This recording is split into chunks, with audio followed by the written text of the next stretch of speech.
So let's focus on the core foundations each of you should know before you part with a dime when it comes to the foundations of good marketing. So let's talk clear expectations, measuring what matters, and making better decisions so your marketing delivers real profit. These are some of those big steps you take between knowing and doing, between dreams and reality. This is the foundations of profitable marketing for builders.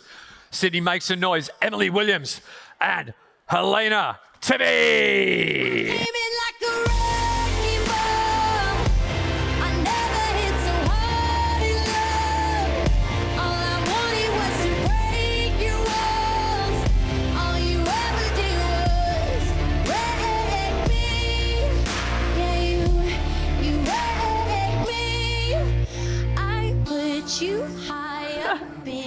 That's the best intro we've ever gotten. That was so cool. Okay, so I want everyone here to put your hand up if you've ever felt like marketing was a gamble. Oh, quite a lot. And has anybody ever ran paid advertising and thought that did not work?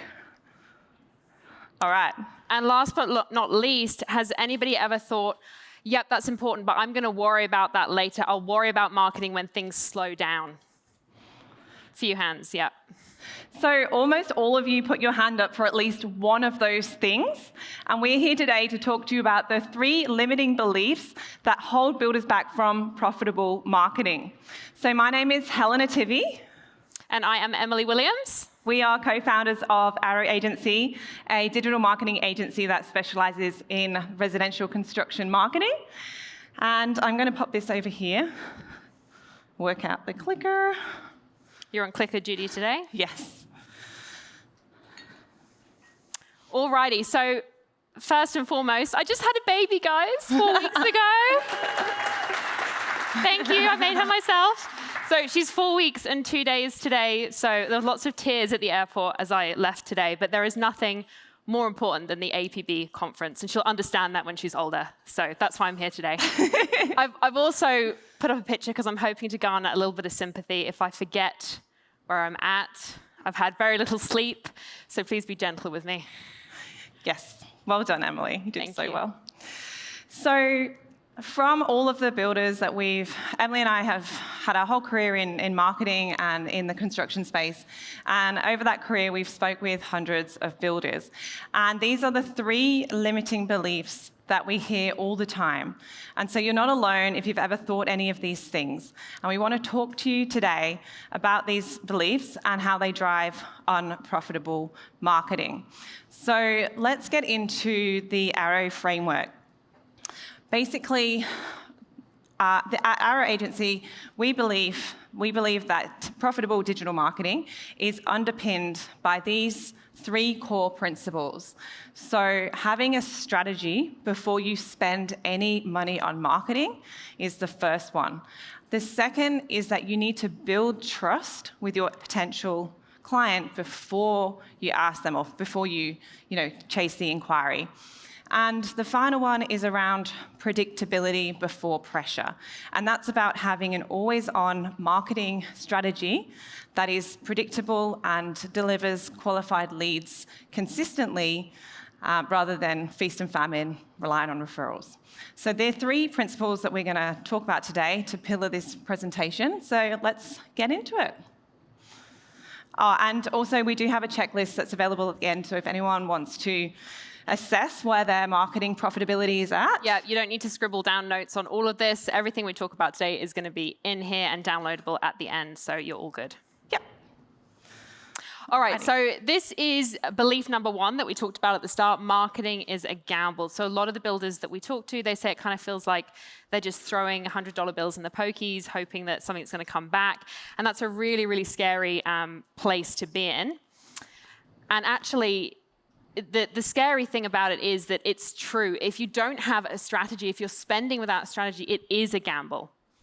That's the unfortunate thing. So a lot of people are getting mixed advice. They don't really know what to expect with their marketing, and it's a very, very real frustration. So I'm here to kind of validate that fear. It's a real fear. If you don't have a strategy, it is gambling with your money. So let's look at the stats on this. 50%, so about half of builders say their biggest marketing challenge is generating quality leads. We've got about 14% saying the biggest challenge is enough leads.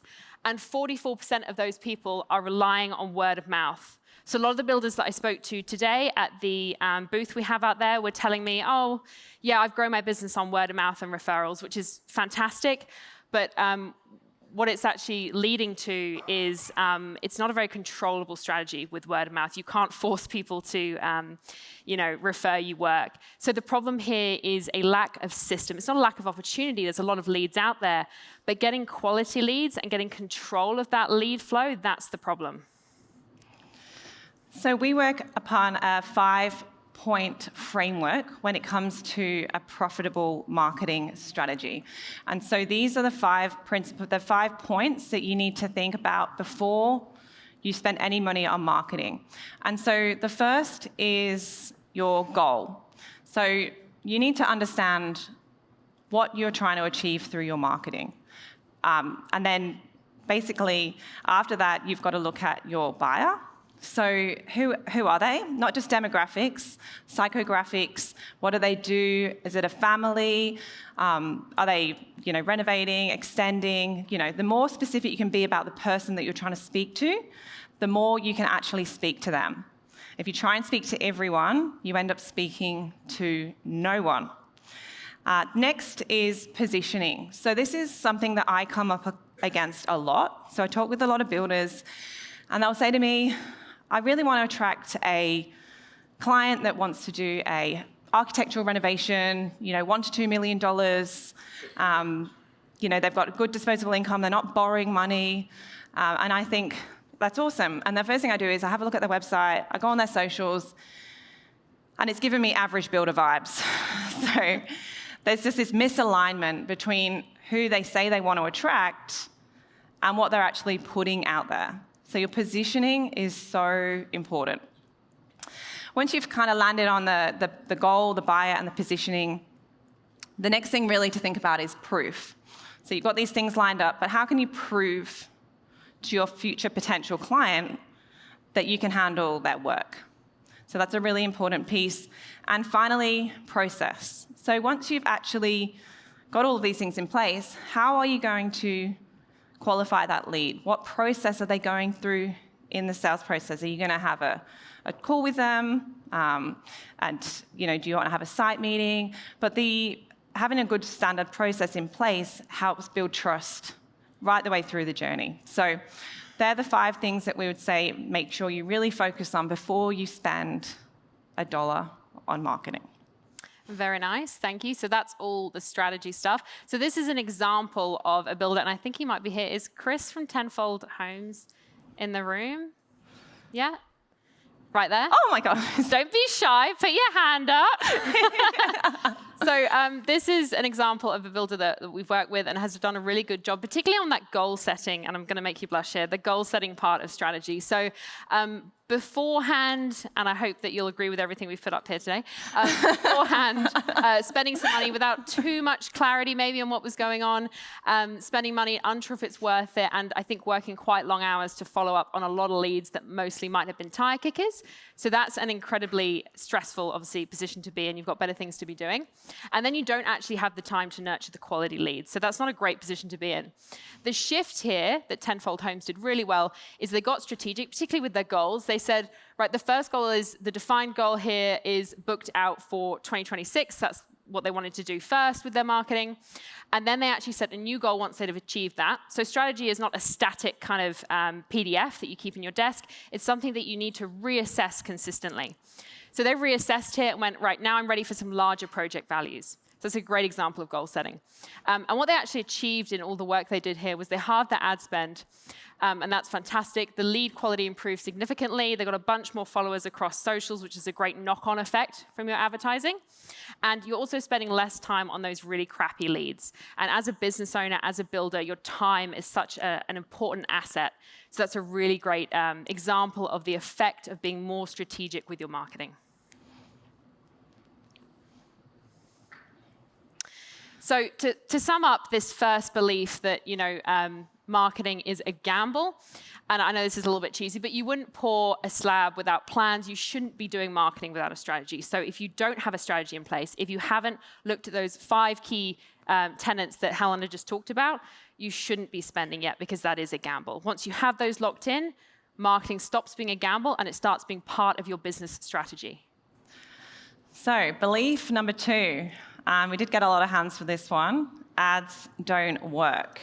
And so let's assume your strategy is in place, but your ads still feel ineffective.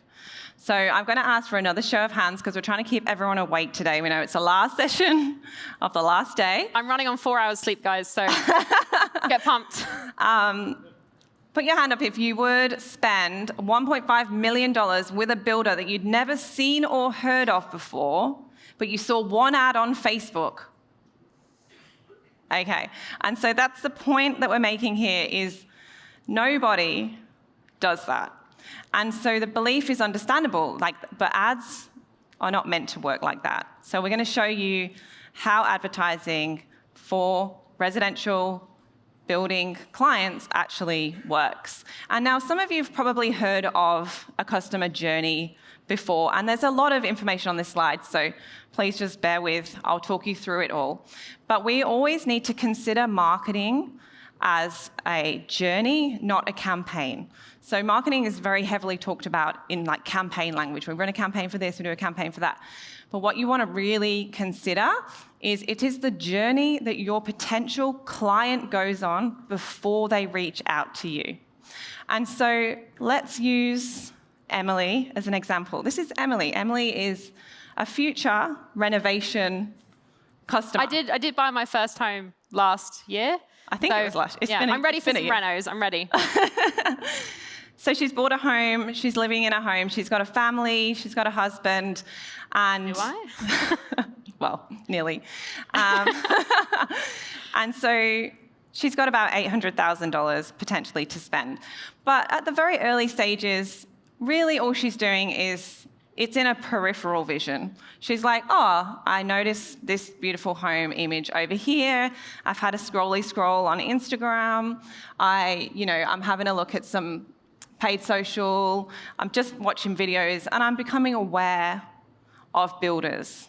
But that's about it, because she's not ready to do anything else just yet. She's too busy right now. She's just had a baby. So that's kind of the awareness stage. And so you need to be talking to the right language of Emily when she's in this stage. And at this stage, if you say, give me all your details and answer these 500 pre-qualifying questions, she's not going to do that. Once she's gone past the awareness stage, she's going to start researching. So that's where she turns to Google. She's going to ask people at a barbecue. She's going to look on websites. She's going to consume content. She's going to look at reviews and process, education. And so this is a really interesting period for Emily to be in, and it can last weeks and months sometimes. So that's the other thing to consider here. It's not a quick process. Another thing a lot of people are doing at the moment is using ChatGPT to research builders. So she might have a little chat with Chatty G and figure out who comes up. And the great thing here is, especially with ChatGPT, you can actually, it feels like your friend is recommending you. Because let's not lie, we're all friends with Chatty G. Anyway, so once she's researched, that's when she's going to go and start shortlisting. So she's going to start doing a bit more research, a bit more education. She might download a lead magnet from your website that's talking about, renovation tips or for young families, things like that. And so this is really the time where you can start to build some authority with your potential client. They're really starting to consume content. And if you're a part of that conversation at this point, you're going to be a lot more qualified when they do come through to you. And then the next stage is inquiry. And so inquiry is when she's going to actually fill out some contact information, fill in some additional questions. And this is the interesting part. A lot of builders, when they do paid advertising, is they focus just on this inquiry stage, but they've actually ignored this whole journey she's gone through. So it's like they're trying to get into bed with Emily. They haven't even taken her out for dinner yet. Do you know what I mean? So she's not that kind of gal. That's what you think. Anyway, beyond the inquiry, There's the nurture. So unrealistic to think that someone fills out an inquiry form and then signs a contract with you and immediately. You need to keep educating and creating authority and creating trust throughout the sales process also. And finally, most importantly, is your loyalty. So your current clients are the best proof to your future clients of how great you are. So you should be getting case studies, testimonials, any content of completed work to use that back up here in the awareness stage. So that's a bit of an overview of a customer journey to really try and get through that. It is so important to think about your marketing at all of these stages because only 5% of your potential clients are in the inquiry stage right now. The other 95% are actually in awareness, research, shortlist. And it's the 95% that are the gold because they come through to you a lot more qualified. And the final point I want to put on here is about a Google study that was completed last year. So Google has come out now after research and said that consumers need to consume 7 hours worth of content through 11 different touch points across 4 channels or places. So that could be Facebook, Google, site signage, vehicle. They just need to see you in different places. And so gone are the days where you could put an ad in the paper and someone had to read it a couple of times. Unfortunately, it is a lot more content heavy now, but it is possible. And it's when you get to that level that you can really create what we call trace activation, and that's where people start to build trust and remember you. And that's where your marketing can really change for the better.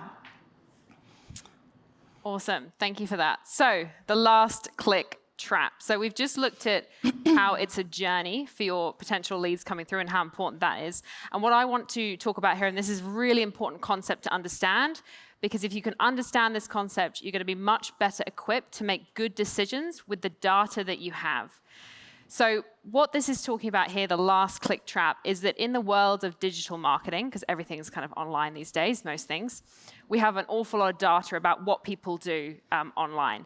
The key thing that most of us have access to is the last click. So before they do that inquiry piece, before they click on your phone number on your website, or before they fill out that form, what's the last thing they did? And oftentimes that last thing is perhaps a Google ad or something like that, something further down the funnel. And so what a lot of people do is, they're savvy businessmen and women, and they'll look at their leads over the course of a month or 6 months, and they'll say, right, I've gotten 100 of these leads, and 60 of them, the last thing they did was click on a Google ad. So I'm going to take all of my marketing budget and put it on Google Ads, because that makes sense. But what we're missing out on here is all of these trust building points that enabled them to take the action and click on that Google ad and get in touch with you. So they may have, as Helena said, scroll past a Facebook ad. They might have talked to Chatty G. They've probably chatted to people you've worked with. They've probably read your Google reviews. Maybe they've done a little loop, and then they've gone back to your social media again. You've gone to your website 5 more times. They've seen a YouTube video, whatever it may be. And then the last thing they did was perhaps click on an ad.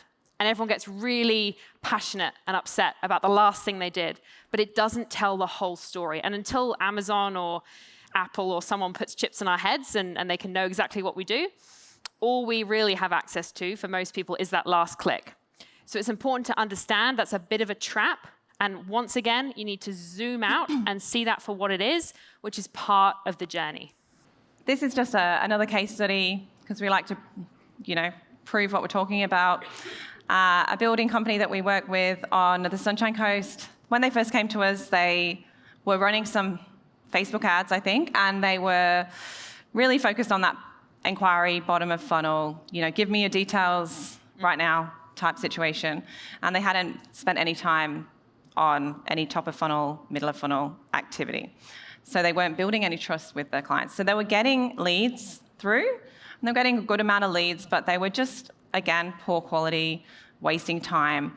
And so what we did with them, obviously, first of all, we started with a strategy, but then we rebuilt that customer journey to focus on the desired jobs that they wanted to actually get. So they were chasing large-scale renovation projects.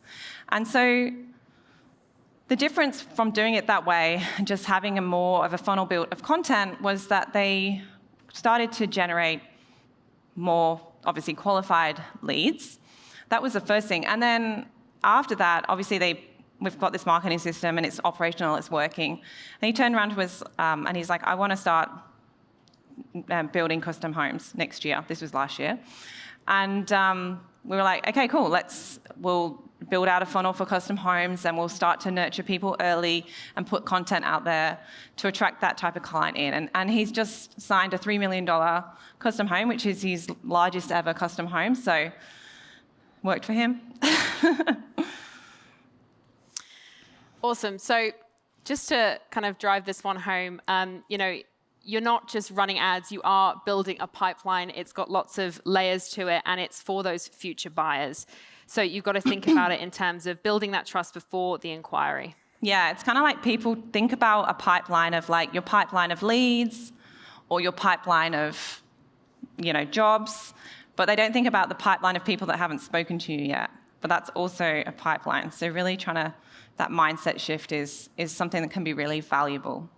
Okie dokie. So last but not least, belief number 3, I'll worry about it later. We've got a few hands for this, not as many.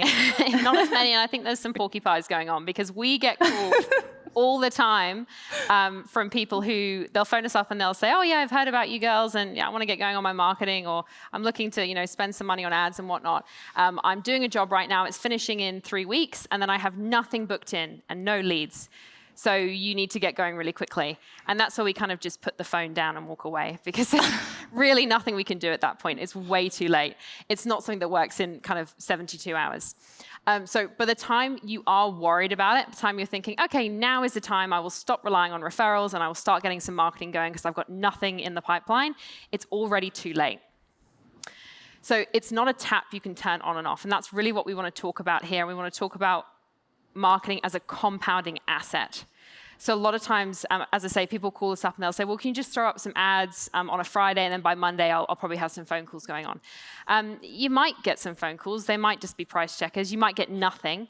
But to get a consistent pipeline of quality leads, that takes time. So it's probably not what everybody wants to hear, but we like to be really realistic with expectations. Marketing isn't a tap you can turn on and off. It does compound. So when builders kind of are not advertising, and 30% of builders don't do any marketing at all, I think that's from the APB Saucy report, I believe. They're relying on word of mouth. They experience very high volatility in their business and the lowest margins out of the builders as well, which is not a place you want to be in. So the result of that is you end up freaking out, taking on those poor quality clients, your margins reduce, and potentially if things get bad enough, you're letting people go, or responsibilities like your own mortgage, your own finances are hit, and that's a really scary place to be in.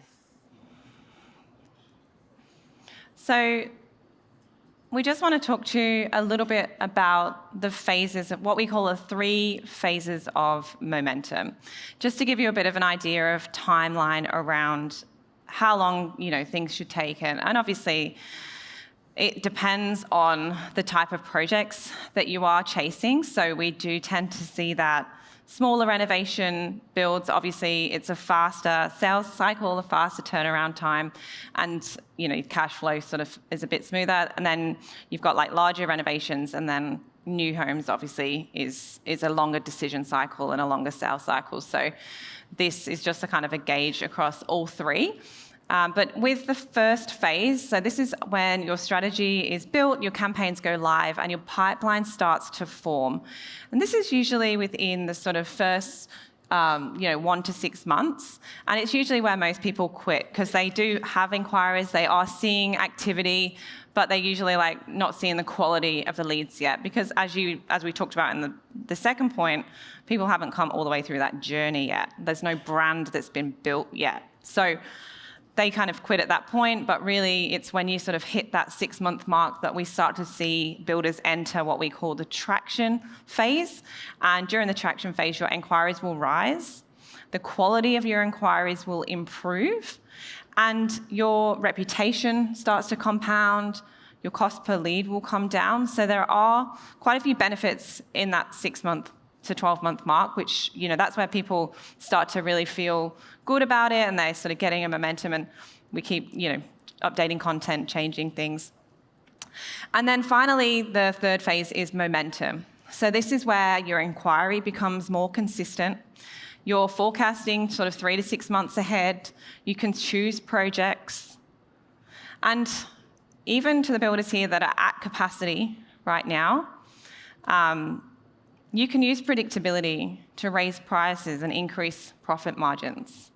So if you're booked out just from referrals, imagine what you could be doing if you had referrals and another lead pipeline system as well.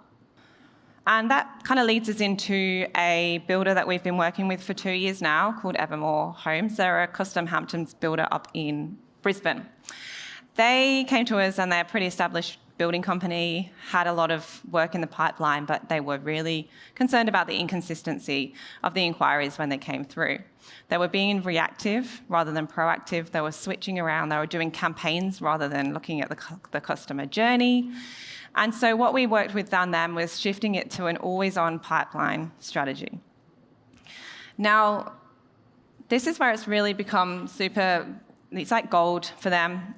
They need, I think it's 25 leads a month. That gets them 7 initial meetings. They call it an initial meeting in the office. And that leads to them signing 2 to 3 contracts a month. So we're talking big numbers. It's a pretty big builder, but the same concept applies to smaller builders as well. When you can get your pipeline down to a fine art, to the point where it becomes so predictable that you can really predict what you're going to do in the future, bring in new build teams, add members of staff, it can take so much pressure away, which is what we all want, okay? We don't want to be, we're not here to be stressed out. So yeah, that's just an example. So to wrap this limiting belief up that it's something you can worry about later, it is, once again, it's not a tap you can turn on and off as things go quiet. It's a compounding asset, and it's something that it does need time to work. So before you have that really awful gut feeling and you're sat on the kitchen table with your partner worrying about next month's mortgage, that's not the time to turn your marketing on. It's unfortunately too late. And there's a lot of people we have to turn away as an agency, and I know other marketers have to turn people away because it's simply too late at that point. So if you're in a good spot now and you're thinking, well, I've got some referrals coming in and but I'm really busy, so and I'll do it when my kids are in school or when this happens or when this happens. If you can get to grips with the basics now and start thinking about things like your strategy, you're going to be in a much better position when you get to that scary point where something dries up. You want things to be nice and kind of as consistent as possible. The feast and famine is why this industry is really emotionally and mentally tough for people. And this is one of those ways you can take that out of it. So let's bring it all together. The strategy creates the pipeline, and the pipeline creates the predictability. So we really want to make sure that you've got a good plan. Before you do anything, look at your goals, who you're targeting, what you're offering them, how you're positioned, how you're going to process those inquiries, how you're measuring things. So that's really the first thing you need to do before you start building out your pipeline. Once you start marketing, you want to ensure that you have a multi-touch point journey from people when they're thinking about building all the way through to when they're ready to sign. And then that leads into predictability, which helps you stay consistent and say for 6 to 12 months and let that compound. So that's when your marketing becomes stable, controllable, and compounding. Oh, and we know it's quite high level. That was a lot to take in. It's a lot to fit in. The 3 things that we want you to take away are obviously, strategy before spend, trust before inquiry, and predictability before pressure. But there are some things you can do straight away. And those things are Google your own business name, or even go on ChatGPT and ask ChatGPT about the builders in your area. See what comes up. See what people are asking. So if there's something on there that you feel is embarrassing, you could fix that. Or if you feel like your website isn't really appealing to the type of person you want to attract, that may be something that you could focus on next. Another thing you can do, so everyone should have a Google business profile, is start to put some updates on there, make sure it's relevant. As builders, your businesses evolve quite quickly. And so you may have done something on it 6 to 12 months ago that, is now not relevant. And I know that Helena, because I listen to all her sales calls because I'm nosy, and a lot of builders, she'll say to them, what is your specialty? What are you kind of known for? What do you want to be known for? And they'll say, oh, well, I do custom architectural renovations in Sydney or something. And then she'll get up their website or their Google business listing, and that is not what is reflected on there at all. And it might be that it was only 6, 12 months ago that they were kind of doing everything for anyone, and they've grown very quickly. So keeping up with your online presence is just a really simple thing you can do to make sure you're putting out the messages you want to. Yeah, definitely. And Google reviews, that's another really good one. A lot of builders say to me, oh, but I only do, 5, 10 projects a year. You can ask suppliers, you can ask family members, you can ask stakeholders. If you can get up to 30 Google reviews, that's where things really start to turn and where Google really starts to pay attention to your business.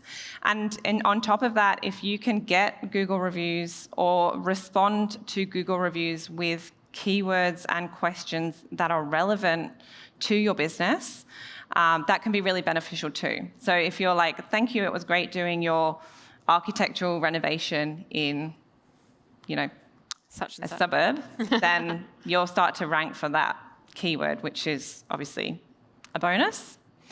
And the final one is write up a project or a case study. Now, I know this is one that gets put off quite a lot, but it is the way that people find trust and build trust with you. If you've got a case study, a testimonial on your website or on your socials, that's what people want to really, engage with. That's what they really care about. And so if you could take one thing away today is think of something, you've probably got photos sitting there and you want to actually write about that client's experience and talk about the project and what challenges you overcame and how you delivered a great outcome for the client. And it doesn't need to be an essay, because a lot of people say to us, well, I don't have the time to sit down and write this big thing or whatever. But, you did the project, so you know best what the challenges were. Write it in layman's terms. You don't need to spit out some massive ChatGPT thing. Just be honest about what happened, and that does kind of resonate through. And if you're talking about, the kind of challenges that your potential clients are going to face, they're going to resonate with that. Mm-hmm. And that's where it's good, again, to know who you're speaking to. Cool. So this is our 15-point checklist for profitable builder marketing. So if you want to download this, it'll get emailed to you. There's 15 questions, so there's 5 questions under each pillar.